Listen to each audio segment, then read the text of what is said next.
We so courageous, like lions out of them cages.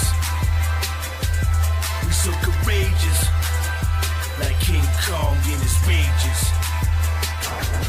We so courageous for nothing. These cowards. What's up? What's good? It's your boy Zillionaire. Welcome to the show.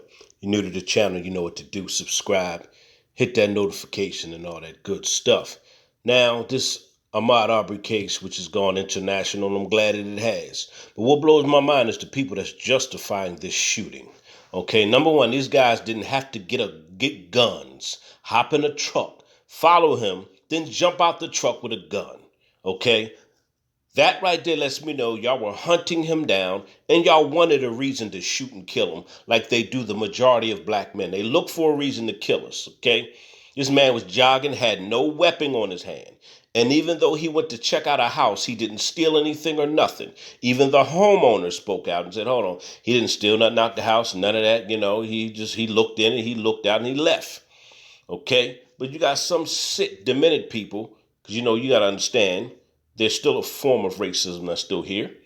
They still think that all black men are just, are less than human and that they can gun us down without any consequences or repercussions, But this is a two-part video.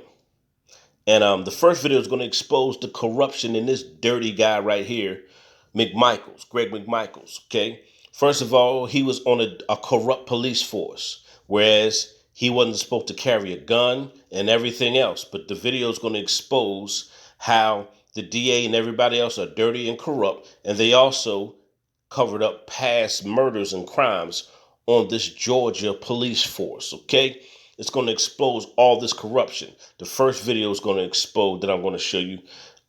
It's going to talk about how this guy right here, Arbery's killer, wasn't supposed to be out there arresting people, using a gun and this and that. He had his stuff revoked since 2006. Okay, he went 13 years like this, and he retired in 2019. And he was out there doing stuff illegal, all right, because he had a lot of his privileges revoked. Now the DA that they were working for and he's worked for, and the DA that's in this case right here covered up a past murder. And they lied on paperwork and everything else and allowed these police officers who committed a murder in the past to walk free. Two-part video. Check this out, man. The truth always comes to the light. And when you look at this piglet guy, this racist piglet face guy, you can see his whole aura tells you who he is. You could sometimes, if you have the spirit of discernment, you can get a sense of people. Come on, y'all. That's if you're spiritually in tune. And even people that ain't spiritually in tune, your instincts can tell you things about people. All right? But this guy, you can tell he's a piece of trash. Gregory McMichael worked for years in the Glenn County District Attorney's Office without maintaining proper certification to be a law enforcement officer. What's more, the I-team has also found out that his boss, DA Jackie Johnson in Brunswick, was informed of this and asked state authorities to overlook what she called a, quote, embarrassing mistake. I-team investigator Kelly Wiley and News4Jax reporter Janice Harris are covering new angles of the AHMAUD Arbery investigation. We begin with Kelly with what she's learned about Gregory McMichael, and that's not all. Kelly?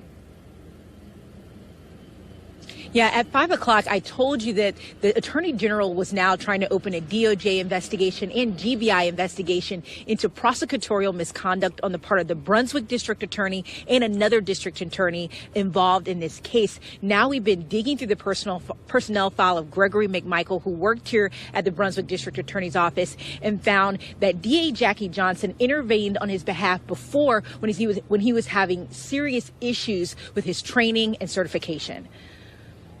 One of the men charged with felony murder in the deadly shooting of AHMAUD Arbery, captured on cell phone video, is a retired chief investigator in the Brunswick District Attorney's Office. The former law enforcement officer retired from the office in 2019.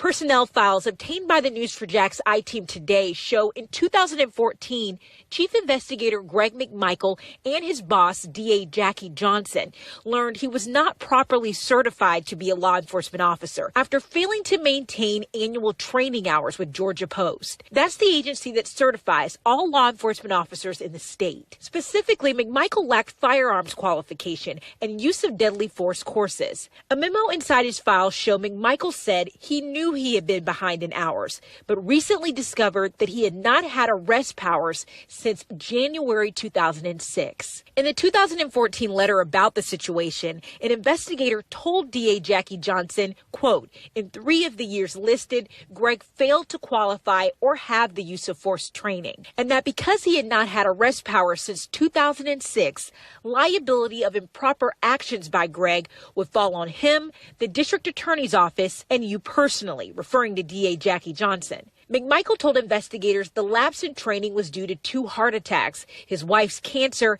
and a subsequent bankruptcy over medical bills.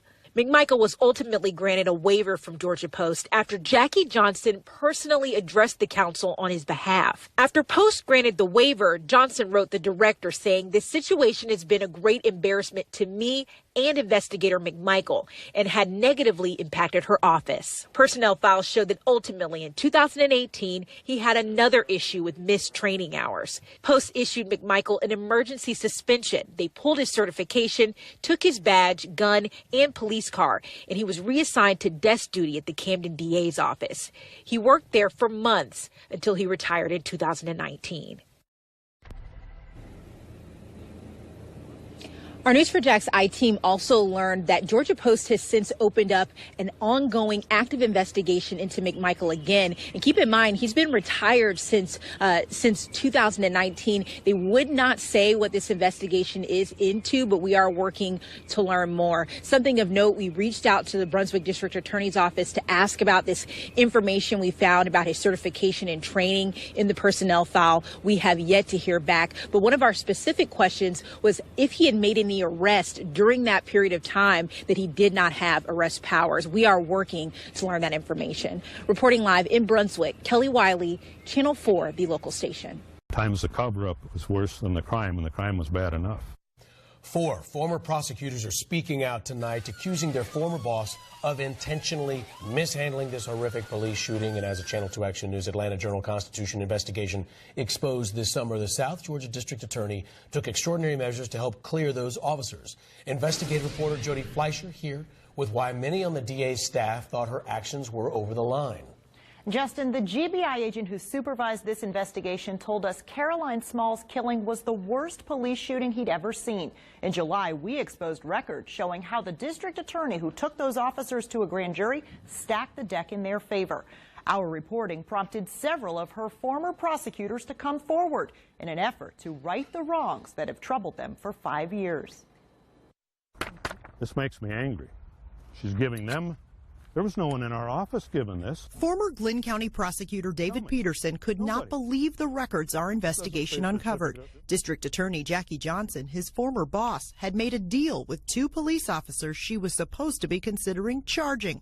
She took the case to a grand jury, but never showed them an indictment. I think the grand jury here was undercut, misused, and abused, and they were lied to. The grand jury cleared officers Corey Sasser and Todd Simpson of a police shooting so shocking none of these prosecutors could believe their eyes. Caroline Small had committed no crime that morning. She drove off when an officer walked up to check on her in a mall parking lot. She drove erratically, eventually blocked in by a utility pole and several patrol cars.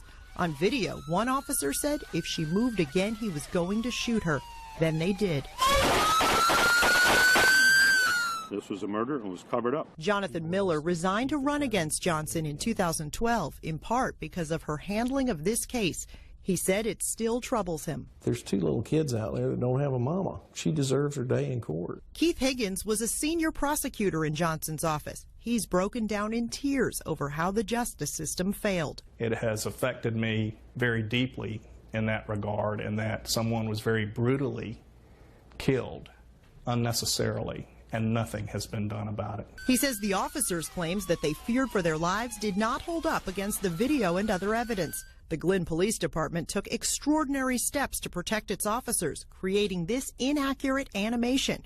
It shows how Small could have run over the officers, which the investigation proved impossible. The DA showed it to the grand jury anyway. A prosecutor should do what's right, do it in the right way, and do it for the right reason.